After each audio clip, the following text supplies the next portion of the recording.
এক অসাধারণ মানুষের গল্প। পৃথিবীর ইতিহাসে এমন কিছু মানুষ জন্মেছেন যাদের জীবন কাহিনী কোনো কল্পনার চেয়ে কম আশ্চর্যজনক নয়। যারা ছিলেন ভয়ঙ্কর শত্রু, তারাই হয়ে উঠলেন সবচেয়ে বড় বন্ধু। যারা ছিলেন অন্ধকারের প্রতীক, তারাই হয়ে উঠলেন আলোর মশাল। আজকের এই ভিডিওতে আমরা এমনই একজন মানুষের কথা বলবো, যার নাম উমর ইবনুল খাত্তাব, যাকে রাসূলুল্লাহ সাল্লাল্লাহু আলাইহি ওয়াসাল্লাম স্বয়ং বলেছিলেন, আমার পরে যদি কোনো নবী আসতেন তিনি হতেন উমর। উমর রাদিয়াল্লাহু তাআলা আনহু এই নামটি উচ্চারণ করলে মুসলিম হৃদয়ে যে অনুভূতি জাগে তা শুধু শ্রদ্ধার নয়, ভালোবাসার, অনুপ্রেরণার এবং গভীর বিস্ময়ের। একটি মানুষ কিভাবে নিজেকে সম্পূর্ণ বদলে ফেলতে পারেন, কিভাবে একটি জাতিকে নেতৃত্ব দিতে পারেন, কিভাবে বিশ্বের সবচেয়ে শক্তিশালী শাসক হয়েও থাকতে পারেন অতিশয় সরল ও বিনম্র, এই গল্প তার জীবন্ত প্রমাণ। পর্ব ২। জন্ম, বংশ ও শৈশব। উমর রাদিয়াল্লাহু তাআলা আনহু জন্মগ্রহণ করেছিলেন ইসলামের নবুয়াতের প্রায় ১৩ বছর পূর্বে মক্কার বুকে। তার পিতা ছিলেন খাত্তাব ইবনে নুফাইল এবং মাতা ছিলেন হানতামা বিনতে হিশাম। তার বংশ মিলিত হয়েছিল কুরাইশ গোত্রের আদি ইবনে কাব শাখায়। রাসূলুল্লাহ সাল্লাল্লাহু আলাইহি ওয়াসাল্লামের সাথে সপ্তম পুরুষে মিলে যায়। শৈশব থেকেই উমর রাদিয়াল্লাহু তাআলা আনহু ছিলেন অসাধারণ। আরবের প্রচলিত রীতি অনুযায়ী তিনি উট ও ঘোড়ার পাল চড়াতেন মরুভূমিতে। এই কঠোর জীবন তার শরীরকে করেছিল ইস্পাতের মতো শক্ত, মনকে করেছিল তীক্ষ্ণ এবং চরিত্রকে করেছিল দৃঢ়। শৈশব থেকেই তিনি পড়তে ও লিখতে শিখেছিলেন, যা সেই যুগে মক্কায় ছিল অত্যন্ত বিরল। আরবি সাহিত্য, কবিতা, বংশতালিকা এবং ইতিহাসে তার ছিল গভীর পাণ্ডিত্য। যৌবনে উমর রাদিয়াল্লাহু তাআলা আনহু হয়ে উঠলেন মক্কার অন্যতম প্রভাবশালী ব্যক্তি। তার দেহ ছিল সুউচ্চ ও বলিষ্ঠ, এতটাই যে তিনি দাঁড়ালে মনে হতো যেন পাহাড় দাঁড়িয়ে আছে। তার কণ্ঠস্বর ছিল বজ্রের মতো গর্জনশীল। রাস্তায় হাঁটলে মানুষ পথ ছেড়ে দিত। কুরাইশ গোত্রের কূটনীতি ও আন্তর্জাতিক বিষয়ে দূত হিসাবে তাকে পাঠানো হতো। তার বাকপটুতা ও সাহস ছিল অতুলনীয়। পর্ব ৩। জাহিলিয়াত যুগের উমর এবং ইসলামের বিরুদ্ধে কঠোর অবস্থান। যখন মক্কায় রাসূলুল্লাহ সাল্লাল্লাহু আলাইহি ওয়াসাল্লাম ইসলামের দাওয়াত শুরু করলেন, তখন উমর রাদিয়াল্লাহু তাআলা আনহু ছিলেন তার সবচেয়ে কট্টর বিরোধীদের একজন। ইসলামকে তিনি দেখতেন পূর্বপুরুষদের ধর্ম ও ঐতিহ্যের প্রতি বিশ্বাসঘাতকতা হিসাবে। যেসব দুর্বল মুসলমান প্রকাশ্যে ইসলাম গ্রহণ করতেন, তাদের উপর নির্যাতন চালাতে তার হাত কাঁপত না। মক্কার প্রভাবশালী কুরাইশরা মুসলমানদের উপর অত্যাচার চালাত, এবং উমর রাদিয়াল্লাহু তাআলা আনহু ছিলেন সেই অত্যাচারের অন্যতম শরিক। তিনি মনে করতেন, ইসলাম যদি শিকড় গাড়তে পারে, তাহলে আরবের সামাজিক কাঠামো, কুরাইশদের ক্ষমতা এবং কাবার তত্ত্বাবধায়কতা সব কিছু ধুলোয় মিশে যাবে। তাই তিনি পণ করেছিলেন যে কোনো মূল্যে ইসলামকে রুখতে হবে। এমনকি একদিন উমর রাদিয়াল্লাহু তাআলা আনহু সিদ্ধান্ত নিলেন, আজই তিনি রাসূলুল্লাহ সাল্লাল্লাহু আলাইহি ওয়াসাল্লামকে হত্যা করে ইসলামকে চিরতরে নির্মূল করবেন।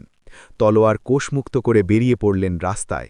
কিন্তু পথে নুয়াইম ইবনে আবদুল্লাহর সঙ্গে দেখা। সে জানালো, উমর, নিজের ঘরের দিকে মনোযোগ দাও। তোমার বোন ফাতিমা আর তোমার ভগ্নিপতি সাঈদ ইসলাম কবুল করেছেন। এই কথাটা উমরকে থামিয়ে দিল।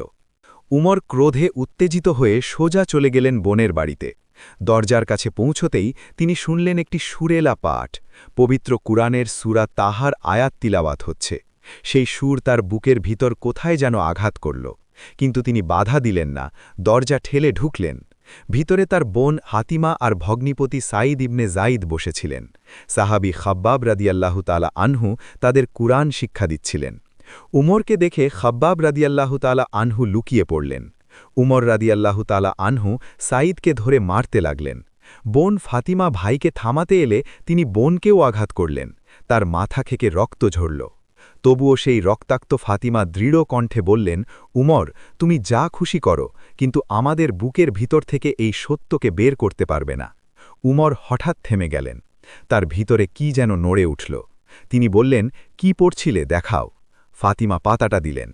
উমর পড়তে শুরু করলেন, তাহা, আমরা তোমার উপর কুরআন নাজিল করিনি কষ্ট দেওয়ার জন্য, বরং তালের জন্য, স্মরণ হিসাবে যারা ভয় করে। যত পড়লেন ততই তার হৃদয় গলতে লাগল। অক্ষর থেকে অক্ষর, আয়াত থেকে আয়াত, যেন পাথরের ভিতর থেকে পানির ঝর্ণা বেরোচ্ছে। তিনি কুরআনটা বুকে চেপে ধরলেন এবং বললেন, আমাকে মুহাম্মাদের কাছে নিয়ে চলো। সাহাবীরা দারুল আরকামে ছিলেন। উমর রাদিয়াল্লাহু তাআলা আনহু তলোয়ার হাতে এলেন। বাইরে পাহারাদার সাহাবী ভয়ে অস্থির, কিন্তু হামজা রাদিয়াল্লাহু তাআলা আনহু বললেন, দরজা খুলে দাও। ভালো মনে এসে থাকলে ভালো, আর খারাপ মনে আসলে এই তলোয়ার আছে। রাসূলুল্লাহ সাল্লাল্লাহু আলাইহি ওয়াসাল্লাম নিজে এগিয়ে এলেন এবং উমরের কলার ধরে বললেন, হে খাত্তাবের পুত্র, কবে ইসলাম কবুল করবে? তখন উমর রাদিয়াল্লাহু তাআলা আনহু কালিমা পড়লেন। সেই মুহূর্তে দারুল আরকামে যে আনন্দধ্বনি উঠল, তা মক্কার গলিতে গলিতে ছড়িয়ে পড়ল। পর্ব ৫, ইসলামে প্রবেশের পর নতুন উমর। উমর রাদিয়াল্লাহু তাআলা আনহুর ইসলাম গ্রহণ ছিল মুসলিম সমাজের জন্য এক যুগান্তকারী ঘটনা। এর আগে মুসলমানরা লুকিয়ে নামাজ পড়তেন। উমর রাদিয়াল্লাহু তাআলা আনহু ইসলাম কবুলের দিনই প্রকাশ্যে কাবার সামনে নামাজ পড়লেন। কুরাইশরা বাধা দিতে পারল না। রাসূলুল্লাহ সাল্লাল্লাহু আলাইহি ওয়াসাল্লাম তাকে আল ফারুক উপাধি দিলেন, অর্থাৎ সত্য ও মিথ্যার পার্থক্যকারী। মিদিনায় হিজরতের পরও উমর রাদিয়াল্লাহু তাআলা আনহু ছিলেন রাসূল সাহেবের সবচেয়ে বিশ্বস্ত পরামর্শদাতা। বদরের যুদ্ধে, উহুদে, খন্দকে প্রতিটি সংকটে তিনি ছিলেন সামনের কাতারে। রাসূল সাহেবের প্রিয় কন্যা হাফসা রাদিয়াল্লাহু তাআলা আনহাকে বিবাহ করে তিনি নবীজির পরিবারেরও অংশ হলেন। একবার রাসূলুল্লাহ সাল্লাল্লাহু আলাইহি ওয়াসাল্লাম বললেন, আমার পরে যদি কেউ নবী হতেন, তিনি হতেন উমর। আরেকবার বললেন, শয়তান যে পথে উমর হাঁটে সেই পথ পরিহার করে চলে যায়। এই ছিল উমর রাদিয়াল্লাহু তাআলা আনহুর মর্যাদা রাসূলুল্লাহ সাল্লাল্লাহু আলাইহি ওয়াসাল্লামের কাছে। পর্ব ৬, খালিফা হিসাবে দায়িত্বভার গ্রহণ। হিজরি ১৩ সালে প্রথম খালিফা হযরত আবু বকর সিদ্দিক রাদিয়াল্লাহু তাআলা আনহু ইন্তেকাল করেন। মৃত্যুর আগে তিনি পরামর্শ করে উমর রাদিয়াল্লাহু তাআলা আনহুকে তার উত্তরাধিকার নির্মনত করেন। মুসলমানরা সর্বসম্মতিক্রমে তা মেনে নেন। উমর রাদিয়াল্লাহু তাআলা আনহু খালিফার দায়িত্ব নিয়ে প্রথম ভাষণে বললেন, হে মানুষ, আমি তোমাদের খালিফা হলাম। আমার মধ্যে যদি কোনো ভালো গুণ দেখো, আমার অনুসরণ করো, আর যদি দেখো আমি ভুল পথে যাচ্ছি, আমাকে সংশোধন করো। তিনি নিজেকে পরিচয় দিতেন আল্লাহর দাস হিসাবে, খালিফা হিসাবে নয়। তিনিই প্রথম যিনি আমিরুল মুমিনিন অর্থাৎ মুমিনদের নেতা উপাধি ব্যবহার শুরু করেন। কিন্তু এই বিশাল ক্ষমতার মালিক হয়েও তার জীবনযাত্রা ছিল মদিনার সাধারণ একজন মানুষের মতোই। খালিফার দায়িত্ব নেওয়ার পর তিনি প্রথম যে কাজটি করলেন তা হল দুটো কাপড়ের মালিক হওয়া, একটা পুরনো ছেঁড়া, একটা নতুন। বাইতুল মাল অর্থাৎ সরকারি কোষাগার থেকে তিনি প্রথমে নিজের ও পরিবারের জন্য ন্যূনতম ভরণপোষণ ঠিক করলেন। সাহাবীরা বললেন, এটা যথেষ্ট নয়। তখন তিনি সামান্য বাড়িয়ে দিলেন। পর্ব ৭, ন্যায়বিচার ও সমতার অসাধারণ দৃষ্টান্ত। উমর রাদিয়াল্লাহু আনহুয়ের শাসনামল ছিল ন্যায়বিচারের এক জীবন্ত দলিল। একবার মিশরের গভর্নর আমর ইবনুল আসের পুত্র মুহাম্মদ এক মিশরীয় কৃষকের ছেলেকে ঘোড়া দৌড়ে হারিয়ে অহংকারবশত চাবুক দিয়ে পিটিয়েছিল। বলেছিল, আমি কে জানিস, আমি সম্মানিত বংশের পুত্র। সেই কৃষক পুত্র মদিনায় উমর রাদিয়াল্লাহু আনহুয়ের দরবারে এসে অভিযোগ করল। উমর রাদিয়াল্লাহু আনহু সাথে সাথে মিশর থেকে আমর ইবনুল আস ও তার পুত্রকে ডেকে পাঠালেন। তারা এলে তিনি সেই কৃষক পুত্রের হাতে চাবুক দিলেন এবং বললেন, যাও, যে মেরেছে তাকে মারো। তারপর সেই ঐতিহাসিক বাক্যটি উচ্চারণ করলেন, হে আমর, কবে থেকে তোমরা মানুষকে দাস বানিয়েছ যাদের মা স্বাধীন হয়ে জন্ম দিয়েছে? আরেকবার উমর রাদিয়াল্লাহু আনহু শুনলেন এক কাজী বিশেষ ব্যক্তির দিকে ঝুঁকে রায় দিচ্ছেন। তাকে অপসারণ করলেন। তিনি সবসময় বলতেন, আমার কাছে দুর্বল মানুষ সবলের চেয়ে শক্তিশালী, কারণ আমি তার হক আদায় করব, এবং শক্তিশালী মানুষ আমার কাছে দুর্বল, কারণ আমি তার কাছ থেকে হক নিয়ে নেব। উমর রাদিয়াল্লাহু আনহুয়ের দরজা ছিল সবসময় খোলা। সকাল থেকে রাত পর্যন্ত যে কেউ সরাসরি খলিফার কাছে যেতে পারত। কোনো দারোয়ান ছিল না, কোনো প্রোটোকল ছিল না। একদিন এক বৃদ্ধা এসে উমর রাদিয়াল্লাহু আনহুয়ের সাথে দীর্ঘক্ষণ কথা বললেন। উমর রাদিয়াল্লাহু আনহু দাঁড়িয়ে মনোযোগ দিয়ে শুনলেন। কেউ একজন বলল, আমিরুল মুমিনিন এতক্ষণ লাগছে? উমর রাদিয়াল্লাহু আনহু বললেন, এই বৃদ্ধা যদি সন্ধ্যা পর্যন্ত কথা বলেন আমি শুনব, কারণ আল্লাহ তাআলা ফিরাউনকে নরম ভাষায় কথা বলতে বলেছিলেন। এই বৃদ্ধার সাথে কঠোর হওয়ার সাহস আমার নেই। পর্ব ৮, কল্যাণ রাষ্ট্র প্রতিষ্ঠা, পৃথিবীর প্রথম সোশ্যাল ওয়েলফেয়ার সিস্টেম। উমর রাদিয়াল্লাহু আনহু ছিলেন পৃথিবীর ইতিহাসে প্রথম কল্যাণ রাষ্ট্রের প্রতিষ্ঠাতা। তার আগে পৃথিবীর কোনো শাসক এমন ব্যবস্থা করেননি। তিনি বাইতুল মাল প্রতিষ্ঠা করলেন, রাষ্ট্রীয় কোষাগার, যেখান থেকে প্রতিটি নাগরিকের জন্য নির্দিষ্ট ভাতা নির্ধারণ করা হল। শুধু মুসলমান নয়, অমুসলিম নাগরিকরাও রাষ্ট্রীয় ভাতা পেত। একদিন উমর রাদিয়াল্লাহু আনহু দেখলেন এক বৃদ্ধ ইহুদি ভিক্ষা করছেন। কারণ জিজ্ঞেস করলে জানা গেল বার্ধক্যের কারণে কাজ করতে পারেন না, তাই ভিক্ষা করতে হচ্ছে। উমর রাদিয়াল্লাহু আনহু তার হাত ধরে বাইতুল মালে নিয়ে গেলেন এবং আজীবন ভাতার ব্যবস্থা করলেন। তিনি প্রথম আদমশুমারি করলেন, ভূমি জরিপ করলেন, সেনাবাহিনীর রেজিস্ট্রি তৈরি করলেন, প্রদেশ ভিত্তিক প্রশাসন, গভর্নর নিয়োগ ও জবাবদিহি, পুলিশ বাহিনী, কারাগার, সামরিক দপ্তর এসব উমর রাদিয়াল্লাহু আনহুয়ের যুগেই প্রথম সুসংগঠিত হল। হিজরি বর্ষ গণনাও শুরু হল তারই উদ্যোগে।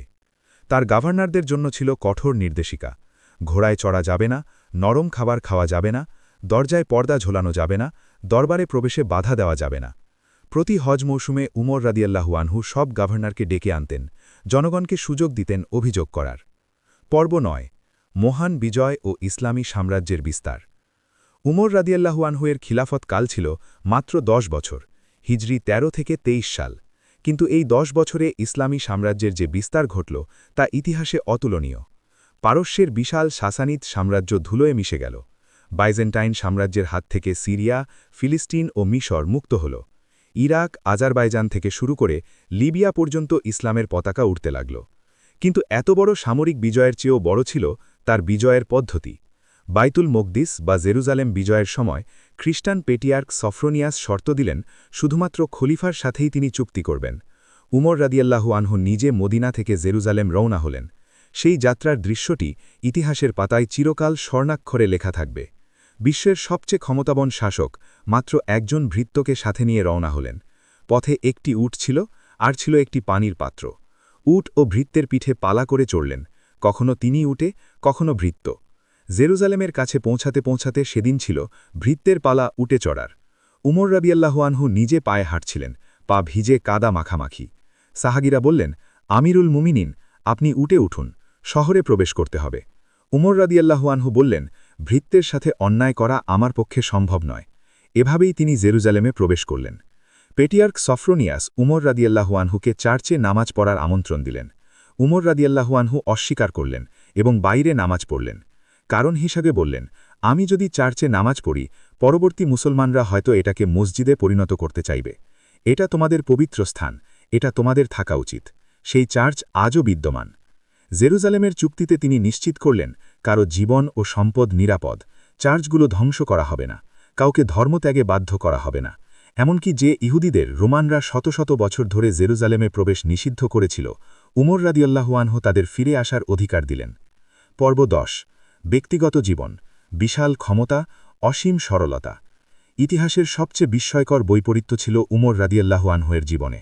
যখন তিনি পারস্য ও বাইজেন্টাইন দুই পরাশক্তিকে পরাজিত করে বিশ্বের সবচেয়ে প্রভাবশালী শাসক, তখন তার ঘরে ছিল শুধু একটা বিছানা, একটা মাটির হাড়ি আর কিছু খেজুর। তার জামায় ১৩টি তালি গোনা গেছে।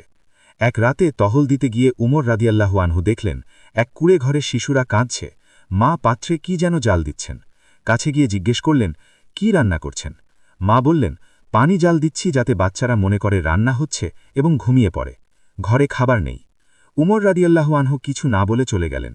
কিছুক্ষণ পরে নিজে আটা, তেল ও খেজুর কাঁধে বহন করে ফিরে এলেন। ভৃত্য নিতে চাইলে বললেন, কিয়ামতের দিন আমার পাপের বোঝা কি তুমি বহন করবে? নিজে রান্না করলেন, শিশুদের খাওয়ালেন। রাতের টহলে তিনি একটি দৃশ্য দেখলেন। মা তার অবিবাহিত মেয়েকে দুধে পানি মেশাতে বলছেন বিক্রির জন্য। মেয়ে বলছে, আমিরুল মুমিনিন তো নিষেধ করেছেন। মা বললেন, উমর কি এখানে আছেন? মেয়ে বলল, উমর দেখতে না পেলেও আল্লাহ দেখছেন। উমর রাদিয়াল্লাহু আনহু দরজায় দাঁড়িয়ে কাঁদলেন। পরদিন সেই মেয়েকে তার পুত্রের সাথে বিবাহ দিলেন। পর্ব ১১: শাহাদাত, এক মহাপুরুষের চিল বিদায়। হিজরি ২৩ সালের জিলহজ মাসের একটি ভোরের কথা। মদিনার মসজিদে নববীতে ফজরের নামাজ শুরু হবে। ইমামতি করছেন স্বয়ং আমিরুল মুমিনিন উমর ইবনুল খাত্তাব রাদিয়াল্লাহু আনহু।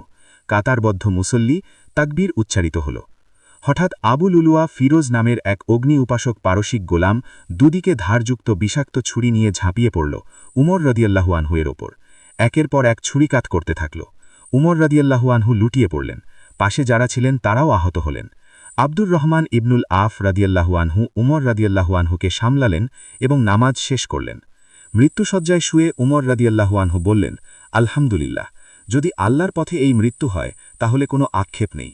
তার পুত্র আবদুল্লাহকে বললেন, আয়েশা রাদিয়াল্লাহু আনহার কাছে যাও, বলো উমর সালাম পাঠিয়েছেন এবং রাসূলুল্লাহ ও আবু বাকার রাদিয়াল্লাহু আনহু এর পাশে দাফন হওয়ার অনুমতি প্রার্থনা করছেন।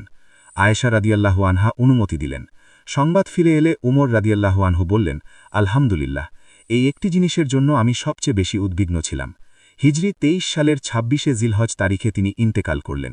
পৃথিবীর ৩ জন শ্রেষ্ঠ মানুষ পাশাপাশি শায়িত হলেন, রাসূলুল্লাহ, আবু বাকার এবং উমর রাদিয়াল্লাহু আনহু। পর্ব ১২, উমর রাদিয়াল্লাহু আনহু এর উত্তরাধিকার। উমর রাদিয়াল্লাহু আনহু চলে গেছেন, কিন্তু রেখে গেছেন এমন এক উত্তরাধিকার যা ১৪০০ বছর পেরিয়েও আলো ছড়াচ্ছে। আধুনিক কল্যাণ রাষ্ট্রের ধারণা, আইনের সামনে সবার সমতা, ধর্মীয় সহনশীলতা, জবাবদিহিমূলক শাসন, এসব আধুনিক ধারণার বীজ বপন করেছিলেন উমর রাদিয়াল্লাহু আনহু ১৪০০ বছর আগে। নেপোলিয়ন বোনাপার্ট থেকে মহাত্মা গান্ধী, মাইকেল হার্ট থেকে বার্নার্ড শ, পৃথিবীর বিভিন্ন ধর্ম ও মতের মানুষ উমর রাদিয়াল্লাহু আনহু এর শাসনকালকে মানবজাতির ইতিহাসে অন্যতম শ্রেষ্ঠ শাসন হিসাবে স্বীকৃতি দিয়েছেন। মাইকেল হার্ট তার বিশ্বের প্রভাবশালী ১০০ মানুষের তালিকায় উমর রাদিয়াল্লাহু আনহুকে অন্তর্ভুক্ত করেছেন। উমর রাদিয়াল্লাহু আনহু বলে গেছেন, ফোরাত নদীর তীরে যদি একটি উটও ক্ষুধায় মারা যায়, আমি ভয় করি আল্লাহ কিয়ামতে আমাকে সেই উটের ব্যাপারে জিজ্ঞেস করবেন। এই দায়িত্ববোধ, এই আল্লাহ ভীতি, এটাই ছিল উমর রাদিয়াল্লাহু আনহু এর শক্তির উৎস। আজকের এই পৃথিবীতে যখন নেতারা ক্ষমতার জন্য লালায়িত, যখন বিচার ব্যবস্থা প্রশ্নবিদ্ধ, যখন দরিদ্রের কান্না শাসকের কানে পৌঁছায় না, তখন উমর রাদিয়াল্লাহু আনহু এর জীবনী শুধু ইতিহাসের পাঠ নয়, এটি একটি পথপ্রদর্শক আলোকবর্তিকা। তিনি প্রমাণ করে গেছেন, ক্ষমতা ও সেবা পরস্পর বিরোধী নয়, সততা ও রাষ্ট্র পরিচালনা পাশাপাশি চলতে পারে। উমর ইবনুল খাত্তাব রাদিয়াল্লাহু আনহু, তুমি শুধু একটি নাম নও, তুমি একটি আদর্শ, একটি দর্শন, একটি বিপ্লবের নাম। তোমার স্মৃতি আমাদের হৃদয়ে কিয়ামত পর্যন্ত জ্বলতে থাকবে। রাহমাতুল্লাহি আলাইহি।